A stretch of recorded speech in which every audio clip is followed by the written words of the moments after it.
Las opiniones vertidas en el siguiente programa son responsabilidad exclusivamente de los conductores e invitados y no representan, necesariamente, la opinión de quienes forman parte de TV UGED. Sin embargo, han sido incluidos en la programación como fomento a la libertad de expresión.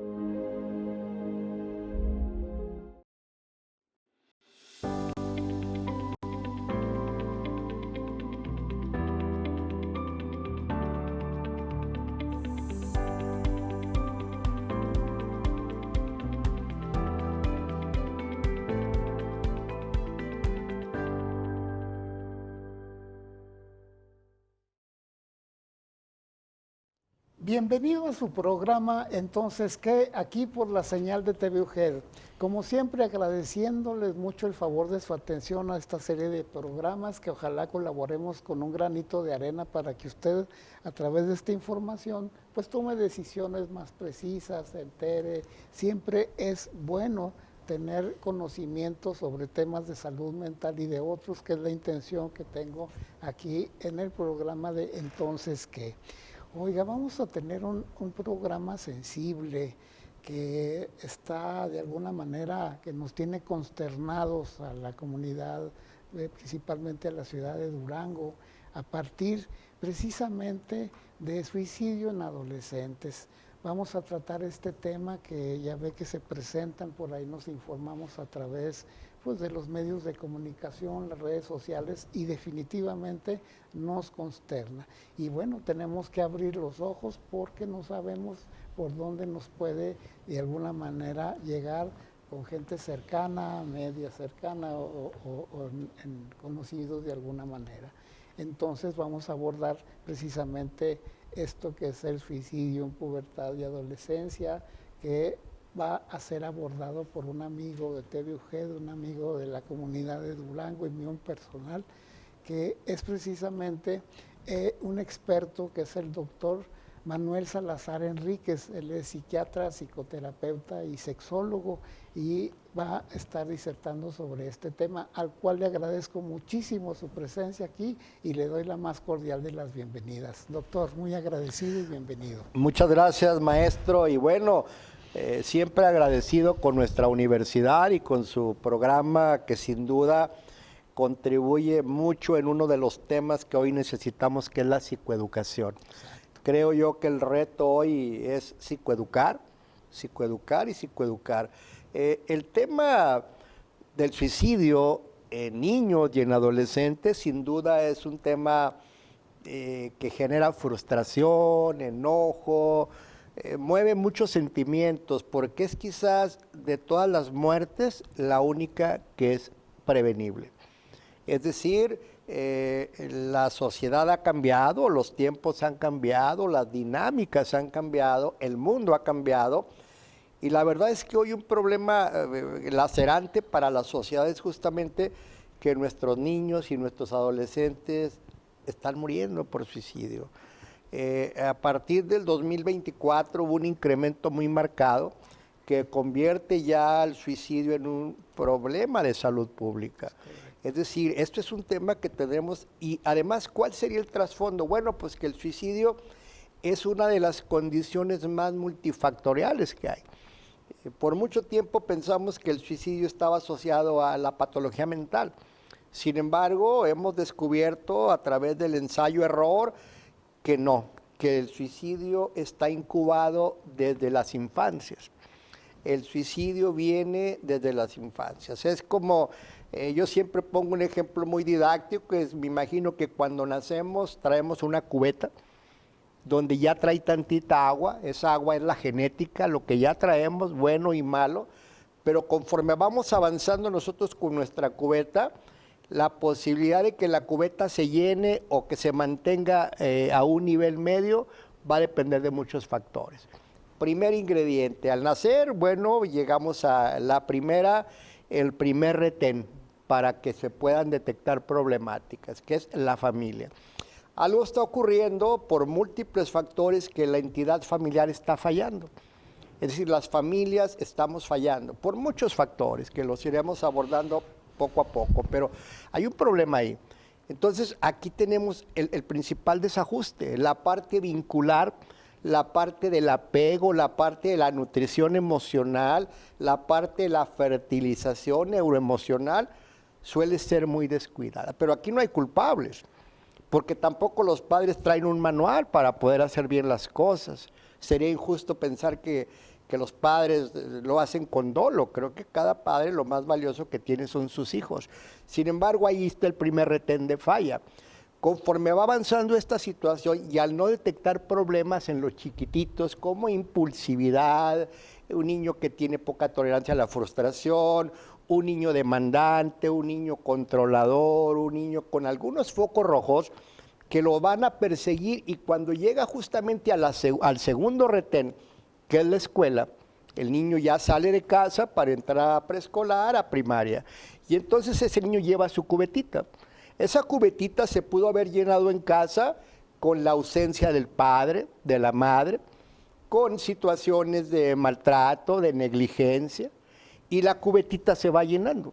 Cuando llega a la primaria, pues bueno, ahí se enfrenta a situaciones también complejas, y quizás en la primaria es donde se incuba otro problema latente, que tiene que ver con el bullying, es decir, la violencia escolar, que ahí empieza. Pero hay que aclarar que el bullying no es un problema de los niños, el bullying es un problema de los adultos, que nace en casa y se expresa en la escuela. Es decir, todo niño con bullying está propiciado, tanto el niño que comete bullying como el niño que es víctima del bullying. ¿Por qué? Porque de pronto el descuido de los padres, muchas veces, insisto, por negligencia o por omisión, pues bueno, de pronto no se detecta. Un ejemplo muy central, un niño que no le detectaron pie plano, un niño que no le detectaron o no atendieron un problema de estrabismo, un niño que no detectaron alguna situación física o mental, un niño introvertido, un niño con conducta hiperactiva, un niño con problemas de inatención, un niño con alguna condición como espectro autista que no fue detectado. Entonces llega a la primaria, al segundo retén, y ahí empieza todo ese desarrollo colectivo que tiene que ver con el bullying, los apodos, el maltrato, y ahí sumamos otro factor, que entonces la cubeta se llena más. Cuando seguimos avanzando aparece el periodo más crítico de nuestra vida, que es justamente ese puente colgante que se llama adolescencia. Y ahí justamente entramos a la adolescencia, se le puede entrar por dos lugares, por la puerta de enfrente o por la puerta trasera. ¿Qué adolescente entra por la puerta de enfrente? El adolescente seguro, el adolescente que estuvo bien estimulado, el adolescente que fue atendido médica y psicológicamente, el adolescente querido, el adolescente con buen autoconcepto, buena autoestima, buena autoimagen. Si ese adolescente llega por la puerta de enfrente, pero muchos de nuestros adolescentes entran por atrás, se brincan por atrás porque ya apareció las cuestiones otra vez físicas, no atendidas. Aquellos problemas físicos, el niño con pie plano, juega fútbol y se cae todo el tiempo, el niño que tiene un estrabismo, y aparece un fenómeno preocupante en México, la pubertad precoz. O sea, muchas niñas que hoy no saben que tienen pubertad precoz, que se quedan con talla baja, con sobrepeso, con acné, y el acné como otro elemento fuerte. El acné es un tema serio que llega a la adolescencia y entonces se va reforzando. Los apodos, el bullying, a esa edad está la etapa del gustar. Los niños de pronto pues no son aceptados por los estereotipos que se tienen, y entonces llega el tema. Ahí la cubeta se vuelve a llenar y se van incubando todos esos factores, de tal forma que con el tiempo esa cubeta se empieza a llenar y empieza a tirarse. Cuando se empieza a tirar, ya entramos en los problemas de salud mental. Ya entramos en la depresión, la ansiedad, el estrés postraumático, los trastornos obsesivos, el trastorno por déficit de atención con hiperactividad, los trastornos de espectro autista no manejados, y entonces ya tenemos, pero estos problemas se vienen coleccionando, incluso de factores genéticos, ambientales, educativos, escolares, familiares. Y entonces llegamos a la adolescencia, que es una etapa verdaderamente crítica porque el cerebro de los adolescentes pues no se ha formado. Y por la puerta trasera. Y muchos brincan por atrás, los inseguros, los tímidos, los acomplejados, y entonces llegan justamente al área de mayor agresividad que es la adolescencia. Los adolescentes son crueles, los adolescentes son muy directos, todavía no se desarrolla esa parte de la compasión, y los adolescentes arremeten. Entonces ya ese chico, esa chica entrará con trastornos de la conducta alimentaria, con problemas de depresión, autolesionismo, ansiedad,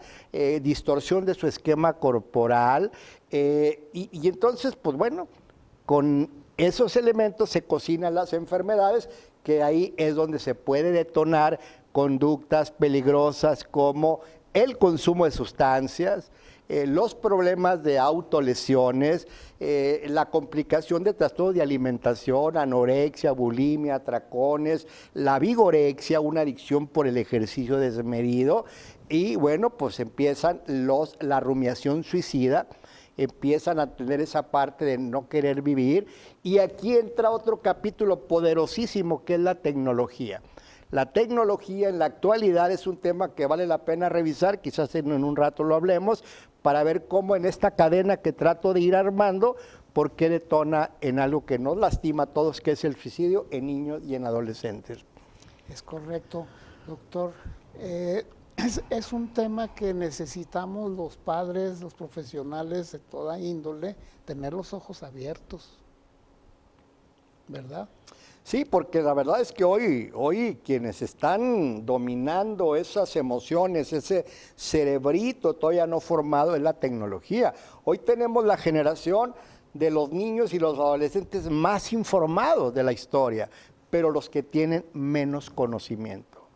Una cosa es la información y otra cosa es el conocimiento, que son dos cosas completamente diferentes. Y hoy hay mucha información, pero no hay procesamiento, no hay análisis, no hay abstracción, no hay manejo de la lógica, y eso se vuelve un arma de dos filos. Muy bien. Fíjese, público televidente, padres de familia, cómo se va llenando la cubeta. Me parece muy didáctico el ejemplo que nos está mostrando el doctor Manuel Salazar Enríquez, que describe perfectamente cómo se va llenando, y a veces esos unos llenos que debe estar más alto, como el apoyo familiar, la vigilancia y todo eso, una buena crianza, pues se queda medio abajo y no va a haber el colchón suficiente para las embestidas que la vida da con las otras llenadas de tina. Entonces, muy propio el ejemplo para ir nosotros entendiendo toda esta situación que antecede a la rumiación suicida y al acto. Les voy a suplicar, nos espere un segundito y regresamos.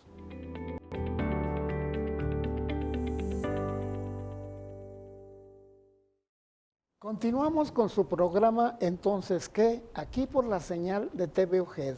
Oiga, estamos platicando precisamente del suicidio, cómo vienen evolucionando detalles que son de alguna manera altamente significativos para detonar en una situación de esta naturaleza tan grave, tan difícil, que podemos nosotros, como dijo el doctor, pues llevar de alguna manera alguna prevención o darnos cuenta precisamente para que sea evitable. Y bueno, vamos a continuar con el doctor Manuel Salazar Enríquez, que él es psiquiatra, es sexólogo y es psicoterapeuta. Y continuando, doctor, precisamente la influencia de la tecnología que está tan súper de modísima. Híjole, creo yo que, siguiendo pues con mi analogía de la cubeta, yo les decía que bueno, se viene cargando hasta que llegue el momento que el chico, la chica ya no puede más, porque ya empieza a tirarse. Ya hay algún trastorno identificado. El trastorno no nació ahí, el trastorno se incuba. Todos los trastornos mentales, de pronto, mucha gente cree que es algo como una etiqueta que se pone, no es algo que viene evolucionando. Y entonces, bueno, por eso decimos que el suicidio es multifactorial. Hay muchísimas causas que nos competen a todos de una o de otra manera. Pero entendemos un poco que una vez que detonan estas condiciones, pues aparece otro fenómeno relevante que tiene que ver con la tecnología. El mundo de la tecnología sin duda es una maravilla, pero yo decía, hoy tenemos una generación tiktokiana, yo así le llamo, porque de alguna forma es una generación diseñada para aburrirse rápido. Una generación que quiere absorber información rápido, pero ya no hay análisis, no hay procesamiento. Digo, no se trata para nada de comparar generaciones, porque todas las generaciones han tenido cosas buenas y malas. Pero, por ejemplo, ahora nosotros vemos que los chicos investigan de forma muy rápida. Es decir, ese cerebro está pensando poco, ese cerebro está analizando poco, ese cerebro está investigando poco, porque la información es lo que uno revisa. Y el conocimiento es discriminar si esa información es real o no es real. El conocimiento es investigar, revisar las fuentes de dónde viene esa información, distinguir si es verdad o mentira. Eso es el conocimiento, la investigación, el análisis, la crítica, y hoy todo se absorbe. Y recordemos que el adolescente, su cerebro no se ha integrado. Normalmente un cerebro funcional del adulto maduro debe ser primero, siento como una sensación instintiva, luego pienso y luego actúo. Ese es el orden, que alguna cosa yo siento ganas de hacer, de irme con mis amigos a la fiesta, siento emoción y deseo, pero pienso que tengo examen mañana, que me van a regañar en la casa y actúo en consecuencia, me voy a mi casa temprano. Pero entonces los adolescentes no lo procesan. ¿Por qué andamos siempre sobre los adolescentes? ¿Por qué estamos sobre ellos? Uno, porque el cerebro funciona diferente. Ellos sienten, actúan y al último piensan. O sea, está invertido. Entonces, por eso estamos ahí. ¿Qué ocurre en la adolescencia? El embarazo no deseado. ¿Qué ocurre en la adolescencia? El inicio en el consumo de sustancias. ¿Qué ocurre en la adolescencia? El inicio en las autolesiones. ¿Qué ocurre en la adolescencia? Los trastornos de la alimentación. ¿Qué ocurre en la adolescencia? La inclusión de los jovencitos al crimen organizado. Entonces, ahí hay muchos temas. Por eso con los adolescentes no estamos como papás así porque queremos, es porque sabemos todos los riesgos que implica. Entonces, bueno, aparece la tecnología, aparece esta parte donde hoy nuestros niños, nuestros adolescentes ya no se aburren porque tienen la inmediatez. Es decir, si ellos abren la plataforma y están todo el tiempo interactuando y su cerebro capta. Por ejemplo, si usted, maestro, revisa una conversación de WhatsApp de adolescentes, es difícil que encuentre palabras. Va a encontrar símbolos, va a encontrar caritas, manitas, emoticones, va a encontrar X1, X2, X3, o sea, todo, pero no hay una palabra. No hay un diálogo que diga, oye, nos vemos a las 5, no es carita, carita y manita. Entonces, imagínese la falta de estimulación para una estructura cerebral. Yo no sé qué va a pasar en unos tiempos si estudian generaciones. Entonces, todo eso hace que nuestros chicos empiecen a crear como si fuera una realidad virtual. Porque entonces se identifican con figuras que aparecen en redes sociales, que son arrastradores de masa, pero muy pocos ofrecen contenido valioso. En su gran mayoría son bromas, estereotipos de perfección, la belleza, los viajes, los lujos. Y entonces entramos en una generación que de pronto hoy ya no quiere ir a la universidad. Ahora dicen, yo quiero ser emprendedor. Yo vi que mi papá trabajó 30 años y pues nunca salió de la pobreza. Y yo vi que mi tío sacó premios en la universidad, pues no tiene trabajo. Entonces, hoy están entrando en una dinámica donde la universidad ya no se vuelve tan atractiva. Se vuelve atractivo ser tiktokero, tratar de ser influencer, imitar a figuras. Y entonces entramos en esa situación donde hoy los chicos están entrando al mundo de la tecnología, pero con información, no con conocimiento. Ahorita tenemos el tema de la demanda meta, esta que se está haciendo justamente por estos fenómenos. Estamos entrando en una dinámica donde se están robando las identidades de nuestros jóvenes. Tenemos ahorita el fenómeno Terians, este fenómeno que está muy de moda, de estos chicos y chicas que ellos dicen que se identifican con algún animal y vemos cómo cada vez surge, pero ya más por imitación. Hay que recordar que los adolescentes tienen muy desarrollada la capacidad de imitar. Ellos imitan el narcocorrido, la parte de la belleza, los excesos, los esteroides en el gimnasio, etcétera. Como característica de su proceso, de porque su edad. En ese tiempo son demasiado influenciados, entonces abren la red y el 90, bueno, quizás exagero, pero yo creo que el 70% del contenido que los chicos aportan realmente no les deja ninguna parte importante. Entonces, sumémosle a la cubeta, viene llena y todavía un mundo digital que sin duda es una gran maravilla la cuestión. Y luego le sumamos el tema ahora de la inteligencia artificial.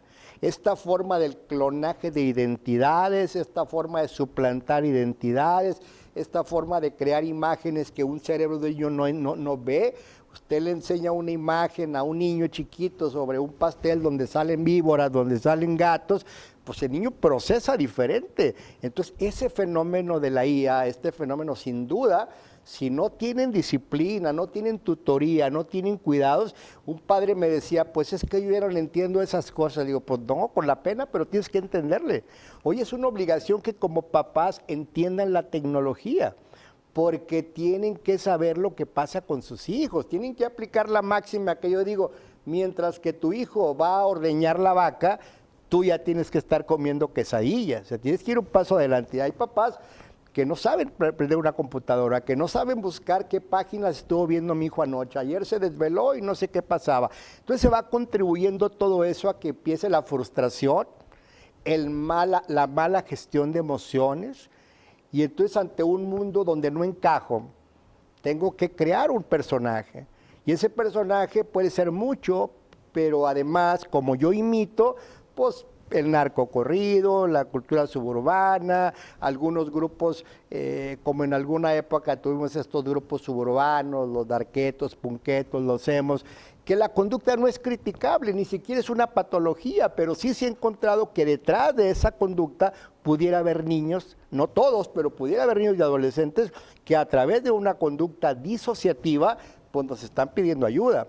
Entonces nosotros nos cuesta mucho ver las banderas rojas porque normalmente como papás decimos, no te falta nada, tienes esto, te pago la escuela, tienes tenis, pero se nos olvida la convivencia. Y entonces tenemos que la tecnología nos acerca con el primo que vive en Italia, pero nos aleja del que está a 3 pasos en su habitación.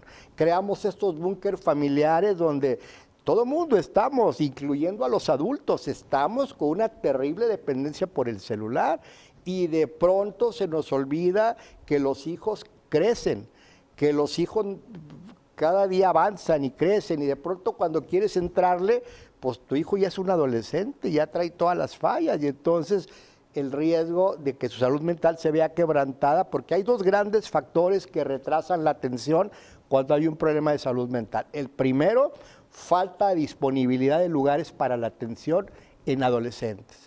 Hay muy pocos lugares que brinden atención en el espectro de salud mental para niños y adolescentes. Y el segundo, el más poderoso, el estigma. Es decir, ¿cómo mi niño va a tener un problema? ¿Cómo va a tener depresión si le doy todo? ¿Cómo va a tener depresión si lo tengo en el mejor colegio? ¿Cómo va a tener depresión? Y esa es su historia. En México hay un dato preocupante en depresión, por ejemplo, que los mexicanos tardamos hasta 14 años en atender la depresión. O sea, estamos haciendo todo menos buscar ayuda en el lugar adecuado. Entonces, muchas veces los niños no se detectan, no se llevan a terapia, no se llevan al psicólogo, al psiquiatra, y ya cuando queremos reaccionar, ya hubo un gesto suicida, ya nuestro niño se está autolesionando, está vomitando, y entonces todos esos factores juntos detonan en una conducta cuando el niño tiene métodos disponibles en casa.